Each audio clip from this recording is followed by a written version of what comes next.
शेतकरी मित्रांनो, भंडारा जिल्ह्यातील लाखनी तालुक्यामधील डॉक्टर धांडे सर यांनी स्वतः 12 वर्ष अभ्यास करून शेतकऱ्यांचा जास्तीत जास्त उत्पन्न कसा वाढवता येईल याकरिता किमान 12 वर्ष अभ्यास करून व्हेज ग्रो हाऊस नावाची फार्मर प्रोड्युसर कंपनी स्थापन केली। त्यामध्ये पूर्णतः शेती ही नैसर्गिकपणे केली जाते, ज्यामध्ये निंबोळी अर्क, तस्परणी अर्क आणि ॲझोला निर्मिती, त्याचप्रमाणे गांडूळ खताचा वापर करून ही शेती नैसर्गिकपणे चांगला प्रकारचं उत्पन्न मिळवण्यासाठी त्यांनी हा प्रयोग आपल्या शेतामध्ये यशस्वी केला आहे।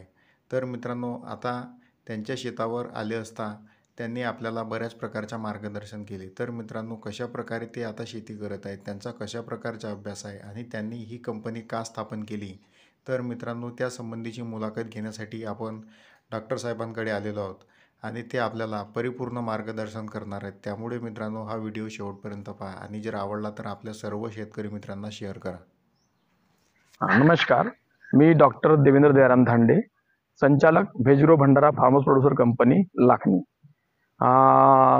सर्वात प्रथम मी तुम्हाला माहिती देत आहे की 2.5 एकरचा शेतकरी नोकरी न करता पोट कसा भरू शकेल या विषयावर मी मागच्या 12 वर्षापासून काम करत आहे आणि त्यातूनच काही निष्कर्ष असे काढले आहेत की त्या शेतकऱ्याला जर संपूर्णपणे शेतीवर अवलंबून असेल आणि त्याचा पोट उदरनिर्वाह झाला पाहिजे असं वाटत असेल तर 1 एकरामध्ये ॲटलिस्ट त्यांनी भाजीपाल्याची लागवड केली पाहिजे, सोबतच अर्ध्या एकरामध्ये फळबाग आणि राहिलेल्या 1 एकरामध्ये जो परंपरागत शेती करतो त्या पद्धती केली पाहिजे आणि त्यातून जे उत्पन्न आहे ते त्याला वर्षभर पुरेल। भाजीपाल्याचं असं असते की एक भाजीपाला लावल्यानंतर तो साधारणतः 3 ते 4 महिने उत्पन्न देतो, म्हणजे एका वर्षात आपल्याला 3 पिकं घेता येतात। आणि फळबाग असं असते की ते वार्षिक असते, तर ते वार्षिक बँकेत आपण डिपॉझिट ठेवतो आणि वर्षाच्या शेवटी काढून घेतो 9% व्याजाने, त्या पद्धतीचं ते पीक आहे। आणि फळबाग लावल्यानंतर दुसरा फायदा असा होतो की फळबागाच्या मधामध्ये आपल्याला फुलशेती करता येते। तर वरच्या प्लॉटला जसं मी फुलशेती लावली आहे, गिलार्डिया, झेंडू, त्याचे वेगवेगळे पैसे मिळतात। मुद्दा असा आहे की शेतकऱ्यांनी भाजीपाला जर पीक घ्यायचं असेल तर सर्वात पहिले नियोजन करावं ते ठिबक सिंचनचा। मी तर म्हणतो ठिबक सिंचनशिवाय भाजीपाला घेऊ नये। ठिबक सिंचनचे फायदे असे आहेत की सेकंड थिंग म्हणजे तुम्हाला कमीत कमी पाण्यात ती शेती करता येते, पाण्याची बचत होते। तुम्हाला फर्टिगेशन करताना डायरेक्ट वॉटर सोल्युबल फर्टिलायझर्स द्यायचे आहेत, ती तुम्हाला तुमच्या वेंचुरी मार्फत, जिथून आपण ठिबक सिंचन पाणी तिथून सोडता येते, डायरेक्ट झाडावर जायची आवश्यकता नाही। तिसरं म्हणजे तुम्ही मल्चिंगचा वापर केल्यामुळे होणारा तण याचं नियोजन करू शकता, म्हणजे आपण मनुष्यबळ आणि त्याच्यावर होणारा खर्च हा पूर्णपणे वाचवू शकतो। आता मोठी गोष्ट अशी आहे की या अनुषंगानं आम्ही 12-13 वर्ष शेती केल्यानंतर जवळपास 6.5 शेतकरी एकत्र येऊन एक कंपनी स्थापन केली। त्या कंपनीचं नाव आहे veg grow Bhandara farmers producer company. कंपनीचे उद्देश एकच आहे, सरळ एक रेषा आहे की शेतकऱ्याचे आर्थिक उत्पन्न वाढवणे आणि त्यासाठी काय काय करता येईल ते करणे। मी तर म्हणतो शेतकरी बांधवांनी या कंपनी जो हा म्हणजे कंपनी एक समूह आहे, गट आहे, ज्या गटातले शेतकरी एकत्र आले आहेत आणि त्यांनी तो स्थापन केला आहे, त्याचे आम्ही भाग पाडलेले आहेत। त्याच्यामध्ये उदाहरणार्थ काही शेतकऱ्यांनी फ्लोरिकल्चरमध्ये भाग घेतला, म्हणजे फुलशेती करतात, काही लोक फळशेती करतात, काही लोक भाजीपाला घेतात, काही लोक ऑर्गॅनिक फार्मिंग करतात, काही लोक केमिकल फार्मिंग करतात। तर त्याच्यासाठी तो एक स्टेज आहे आणि त्याच्या अंतर्गत आम्ही सर्वात पहिला सुरू केला आमचं कृषी निविष्ठा केंद्र।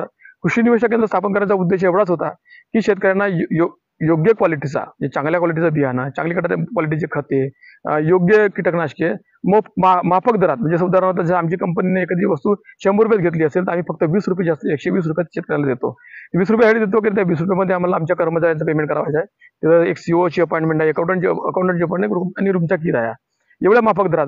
त्याच्यामुळे शेतकऱ्यांची आर्थिक बचत होते, आर्थिक पूर्ण होते। सेकंड थिंग, आम्ही त्या कृषी केंद्रामार्फत त्यांना मार्गदर्शन पण करतो। उदाहरणार्थ कोणत्या पिकांची लागवड केव्हा केली पाहिजे, त्याला कोणती खतं दिली पाहिजेत, कोणती रोगराई आली आहे, कोणती फवारणी केली पाहिजे। त्याचं कारण असं आहे की त्या गटासोबत या जिल्ह्यातील जिल्हा कृषी अधिकारी म्हणा किंवा पातेकर सरांसारखे SDO म्हणा किंवा अजून बरेचसे सायंटिस्ट आहेत जे पंजाबराव कृषी विद्यापीठामध्ये कार्यरत आहेत, जसं आमचे श्यामकुमार साहेब झाले, आमचे सवई सर झाले, ते आम्हाला याबद्दलचे म्हणजे कीटक रोगाविषयीची माहिती आणि त्याच्यावर करण्यात येणारी उपाययोजनाची माहिती आम्हाला देत असतात। आम्ही त्या शेतकऱ्यांना पुरवत असतो, हा त्या मागचा उद्देश आहे। सेकंड थिंग, आम्ही त्याचे गट पाडलेले, जसं भेंडी उत्पादक शेतकऱ्याचा गट पाडलेला आहे, नंतर कारले उत्पादक शेतकरी आहेत, वांगा उत्पादक शेतकरी आहेत, असे आम्ही गट पाडलेले आहेत आणि त्यासाठी योग्य बाजारपेठ कशी मिळवून देता येईल यासाठी प्रयत्न करत असतो। जसं आता कालचीच गोष्ट सांगतो की बंडू दानाजी बारापात्रे BTB ची खूप मोठी बाजारपेठ आहे भंडाऱ्यामध्ये, तिथल्या नगर परिषदेने शेतकऱ्यावर 20 किलो बॅगच्या मागे 5 रुपये कर आकारला।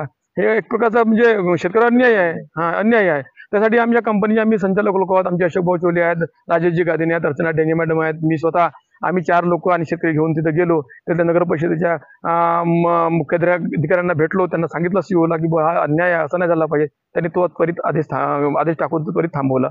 म्हणजे म्हणण्याचं उद्दिष्ट हे व्हेजरो जी कंपनी आहे किंवा ह्या ज्या कंपन्या फार उत्कृष्ट कंपन्या ज्या गव्हर्नमेंटनं 10,000 कंपन्या पूर्ण देशभरात स्थापन केलेल्या आहेत, त्या कंपन्या नुसत्या कंपन्या नसून त्या शेतकऱ्याच्या समस्या मांडण्याचे एक स्टेज पण आहे. शेतकऱ्यांना मार्गदर्शन करण्याचे एक साधन आहे. शेतकऱ्यांना उत्कृष्ट क्वालिटीची निविष्ठा पुरवण्याचे एक साधन आहे. त्याच्यात शेतात तयार झालेल्या मालासाठी माल जे तयार होतो त्यासाठी त्याच्यावर प्रक्रिया करण्यासाठी प्रक्रिया उद्योग आणणे हा त्याचं मुख्य काम आहे. सेकंड, तो तयार झालेला माल आहे त्या मालाला योग्य बाजारपेठ मिळवून देणे हे त्यांचं काम आहे. पण महत्त्वाची गोष्ट आहे की या सर्व कामामध्ये शेतकऱ्यांचा सहभाग आवश्यक आहे.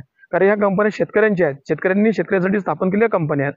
जोपर्यंत शेतकरी एकत्र येऊन या कंपन्यांसोबत काम करणार नाही किंवा माझी कंपनी म्हणून काम करणार नाही तोपर्यंत या कंपन्यांचा काही फायदा नाही. सेकंड, मी गव्हर्नमेंटला अशी विनंती करतो की कोणाला वैयक्तिक कधी योजना देण्यापेक्षा या शेतकरी समूहाला म्हणजे शेतकऱ्याच्या कंपन्यांना तुम्ही द्या. जसं एका शेतीसाठी आवश्यक आहे अवजार आवश्यक आहेत, अवजार बँक द्या. मग आम्ही तर कृषी निविष्ठा केंद्र स्थापन केलेले आहेत. त्याच्यामध्ये चांगल्या क्वालिटीचे बियाणे, जसं आम्ही आता नॅशनल सीड्स कॉर्पोरेशनची लायसन घेतलेली आहे. हे दिल्लीच्या पुसा युनिव्हर्सिटीतून म्हणजे जगातली नामांकित युनिव्हर्सिटी आहे जी आपल्या भारत देशाची आहे, सरकारची आहे. अतिशय कमी किमतीमध्ये आम्हाला बियाणं देते. तशा मग बियाणं उपलब्ध करून देणे आमचे काम आहे, उपलब्ध करून दिलेले पण आहे. थर्ड म्हणजे कसं आहे की जसं आम्ही आता यावर्षी शेतीचा गट एक स्थापन केला आहे. त्याच्यासाठी आता आमच्याकडे बरेचसे ग्राहक पण येत आहेत. काही अमेरिकेतले आहेत, काही इंग्लंडमधले आहेत की आम्हाला तांदूळ पाहिजे वगैरे वगैरे. तर याच्यामध्ये सहभाग आहे शेतकऱ्यांचा आवश्यक आहे. शेतकरी स्वतःहून आले पाहिजेत पुढं आणि म्हटलं पाहिजे की आम्ही यात भाग घेतो, आम्ही भाग घेतो. कंपनी त्यांना संपूर्ण सहकार्य करेल. आता ही जी कंपनी शेतकऱ्याची असल्यामुळं गव्हर्नमेंटनं या कंपनीला जसं ड्रोन दिला आम्हाला 90% सबसिडीवर, तसे अवजार देखील 90% सबसिडीवर दिले पाहिजेत. आम्ही याच्यावर जे शेतात उत्पन्न तयार झालेले जे शेतमाल आहे त्याच्यावर प्रक्रिया आहे. प्रक्रिया करण्यासाठी जर तेल घाणी दिली तर तेल घाणी देखील 90% सबसिडी दिली पाहिजे. एका कोणाची जर नाही आहे ना, हे सर्व समूहाची आहे. तर समूहासाठी आम्ही काम करत आहोत. त्याच्यामुळं कंपनी म्हणजे गव्हर्नमेंटनं कोणाला वैयक्तिक देण्यापेक्षा या समूहाला द्या आणि समूहामार्फत चालवा तर जास्त फायदा आहे. हा जो प्लॉट आहे जवळपास अर्धा एकराचा प्लॉट आहे. या अर्धा एकरामध्ये 9 मार्चला काकडीची लागवड केली आम्ही. 9 मार्चला लागवड केली, 4 तारखेला रोप बाहेर निघाला, याचा अर्थ 13 तारखेला झाड दिसला. तर आज 54-55 दिवस या प्लॉटला झाले आहेत आणि 55 दिवसामध्ये या एकट्या प्लॉटमधून आम्ही जवळपास 12 टन माल काकडीचा मार्केटमध्ये गेला आहे. सरासरी 20 रुपयाचा रेट मिळाला म्हणजे 2,40,000 रुपये. आता ही शेती का परवडते? आपण जर अर्ध्या एकरात धान लावलं तर एवढं काय उत्पन्न होते का? नाही. पण या 30 दिवसात म्हणजे या 90 दिवसामध्ये साधारणतः या 2.5 एकराच्या प्लॉटमध्ये आपल्याला 3 लाख ते 5 लाखापर्यंत उत्पन्न मिळते. खर्च जर 1 लाख वजा केला तर 4 लाख रुपये शिल्लक राहतात. आणि मग अजून पुन्हा ह्या काकडी व्यतिरिक्त आता हा पहिला पीक झाला या प्लॉटवरचा. हा प्लॉट संपल्यानंतर मग दुसरा, याला का आपण जसा काकडी हा पीक आहे याची जी मुळं आहे ती वरवळ असतात. आता यानंतर जो पीक घेण्यात येईल तो खोलवर मुळ गेलेला ज्याच्या जातीचं उदाहरण चवडी, याला चवड्या शेंगा झाल्या ते लावू आम्ही. याच्यात कारला पण लावायला जमते, पण कारला आणि काकडी एका वर्गातलं असल्यामुळं पिकाचं फेरपालट म्हणून आता आम्ही चवडी लावू. तो नुसतं फक्त त्याचे बिया टोकणे आहे आणि दुसरा काही खर्च नाही. बियाण्याचा खर्च जास्तीत जास्त अर्धा एकराला 200-300 रुपये येईल, जास्तीत जास्त 500 रुपये. आणि जे आदळली आता खातं दिली त्याच खतावर तो उत्पन्न होईल. बेड वगैरे तेच बेडवर त्याच मग चवळी संपली म्हणजे तोच ड्रीप, तोच काही करायची आवश्यकता नाही. दुसऱ्या पिकाला फक्त पाणी देणे आहे आणि माल तोडणे आहे. मदत जर रोगराई आली त्याच्यामुळे तेवढं नियोजन करणे आहे. मग 2 उभे पीक झाले की मग तिसरा पीक सुरू होते. 2 उभे की आमचा एक फंड आहे, 2 उभे झाले की एक तिसरा आळवा लावायचा. म्हणजे याच बेडवर कधी मिरची लावू आम्ही किंवा मग टमाटर किंवा मग टमाटर, मिरची किंवा मग भेंडी किंवा वांगा. तुम्हाला शासनाची काही सबसिडी वगैरे मिळाली का? नाही, सुरुवातीच्या काळामध्ये आम्ही जसं आम्ही ठिबक सिंचन लावतो तर प्रत्येक शेतकऱ्याला जवळपास 80% सबसिडी मिळते. ह्याचा 13 वर्षापूर्वीचा ड्रीप आहे. आता नवीन ड्रीप तर मी आपल्या पैशानंच लावलाय. पण शासनाच्या बऱ्याचशा योजना त्याच्या गव्हर्नमेंट आणि आमच्या कंपनीच्या ऑफिसमध्ये महाडीबीटी जे पोर्टल म्हणतात त्याच्यावर आम्ही जो शेतकरी आला त्याचे आम्ही डॉक्युमेंट्स अपलोड करून देतो आणि त्याचा पाठपुरावा करतो. त्यामुळे आम्ही शेतकऱ्यांना विनंती करतो की तुम्हाला असं काही वाटलं तर या कंपनीच्या ऑफिसमध्ये तिथे एक सीओ आणि अकाउंटंटची पोस्ट आहे. त्यांना तुमच्या समस्या सांगा, ते अपलोड करतात किंवा काही समस्या असतील, काही मागायचे असेल ते आम्हाला कळवतात. आम्ही आमच्या पेक्षा तज्ञ लोकांना त्याच्याबद्दल विचारून ती माहिती आम्ही शेतकऱ्यांना पुरवतो. मग ह्या तुमच्या आता किती 1.5 एकर क्षेत्र म्हटलं? पण हा क्षेत्रामध्ये 2.5 एकराचा आहे. 2.5 एकरापैकी जवळपास 2 एकरमध्ये भाजीपाला आहे. त्याच्यातल्या आता अर्धा एकरामध्ये लाईव्ह प्लॉट आहे आणि जो राहिलेला 1.25 एकराचा प्लॉट आहे त्याच्यामध्ये आंब्याची लागवड केली आहे हाय डेन्सिटीमध्ये. म्हणजे 2 ओळीतलं अंतर 15 फूट आणि 2 झाडातलं अंतर 6 फूट. आणि त्याच्यात मधामधात इंटरक्रॉपिंग म्हणून आम्ही गिलाडी आता सध्या फुलशेती म्हणून लावलाय. त्याचे मार्केटमध्ये 15 ते 20 रुपये किलो जातो. तो निघाल्यानंतर आम्ही ते झेंडू लावू, गुलाब लावू, या पद्धतीचे नियोजन आहे. मग आता तुम्ही इथं काही रासायनिक खताचा वापर नाही, आम्ही भाजीपाल्यामध्ये रासायनिक खताचा वापर करतो. जेव्हा आवश्यकता पडली तर कीटकनाशकाचा वापर करतो. पण ही जी धानाची शेती आहे, बाकीचे रिकामं शेत आहे, याच्यामध्ये आम्ही धान लावतो. आणि धान हा 100% ऑर्गॅनिक पद्धतीने केला जाते. याच्यात एकही थेंब युरियाचा सोडत नाही किंवा कोणतीच फवारणी करत नाही. बाजूला तुम्ही तिकडे बघू शकता, तिथे फेरपालट म्हणून आम्ही उन्हाळी मूग लावलेला आहे. त्या उन्हाळी मुगामध्ये उन्हाळी मुगाची खासियत असं असते की एक तर त्याचा जो पालापाचोळा पडतो त्याच्यापासून उत्कृष्ट सेंद्रिय खत तयार होते आणि त्याच्या मुळावर गाठी असतात, त्या नायट्रोजन फिक्सेशनचं काम करतात आणि मुळं आतमध्ये जाऊन जमिनीला भुसभुशीत करतात. म्हणजे एक्स्ट्रा नायट्रोजन आपल्याला सोडण्याची आवश्यकता नाही. तो हिरवळीच्या खत म्हणून कामी येतो.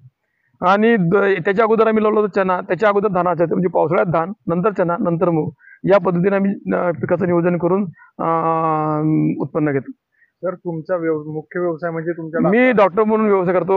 तुम्ही शेतीकडे कसे ऍक्च्युली मी मागच्या 10-12 वर्षात खूप जास्त आत्महत्या व्हायच्या शेतकऱ्यांच्या आणि सर्व लोक ओरडायचे. मी जेव्हा क्लिनिकमध्ये बसून विचारत होतो त्यांना की बा का शेती का नाही परवडत नाही. मग लक्षात आलं का हे का परवडत नाही, आपण करून पाहिलं पाहिजे. म्हणून मी त्या सुरुवातीलाच इंट्रोड्यूस केलं 12 वर्षापहिले. म्हटलं करून पाहू आधुनिक पद्धतीने काय आहे. खरोखर एका दृष्टीने पाहिलं तर नुसत्या शेतीच्या भरोश्यावर जमत नाही. आताही माझा निष्कर्ष आहे. मी तर नेहमी शेतकऱ्यांना म्हणतो की तुमचं शेतीच्या भरोश्यावर अवलंबून न राहता सोबत गोपालन करा. म्हणजे म्हैस, गाय, काहीतरी दुधाचा व्यवसाय झालाच पाहिजे, ज्यातून रोजची इन्कम आली पाहिजे. जसं मी ती मत्स्य टँक तुम्हाला दाखवली, ते मत्स्यपालन पण झालं पाहिजे. त्याच्या सोपा उपाय सांगतो. शेतकऱ्यांना मागेल त्याला शेततळे अंतर्गत 30 बाय 30चे शेततळे खोदून ठेवलेले आहेत. त्याचा उपयोग फक्त पाणी जिरवा यासाठी नव्हता.